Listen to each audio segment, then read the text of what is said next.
In this video, I'm going to show you how to change your Blogspot blog's URL. It's quite simple. All you have to do is go to blogger.com. We'll wait for the page to load. Now, once this screen gets loaded, from the left hand side of the screen, you're going to select Settings.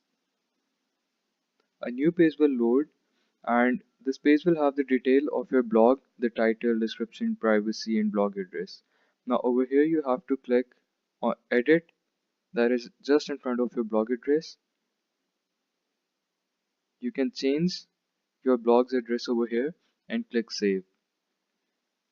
And within seconds, your blog will be running on a new URL. Thank you for watching this video. Do subscribe to our channel.